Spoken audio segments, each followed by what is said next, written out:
following content is for educational and entertainment purposes only. This content should not be taken as medical advice. Welcome back to You Heard It Here with Dr. Gary. This is earwax removal vlog number 136.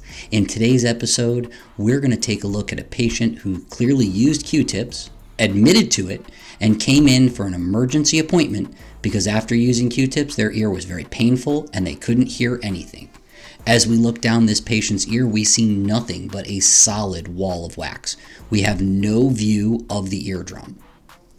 This patient's relief came almost instantly. As soon as we broke through that outer layer of earwax and started to pull on the wax, removing it from what I'm assuming is right up against the eardrum, they reported reduction in pain and fullness.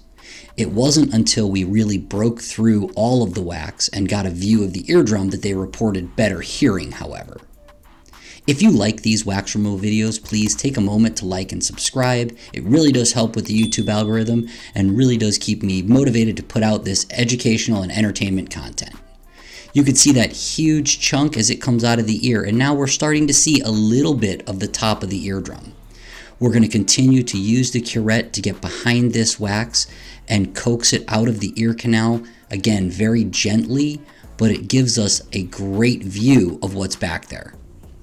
As you look down the ear canal, we can now see all of the eardrum, a little bit red, but still there and in one piece.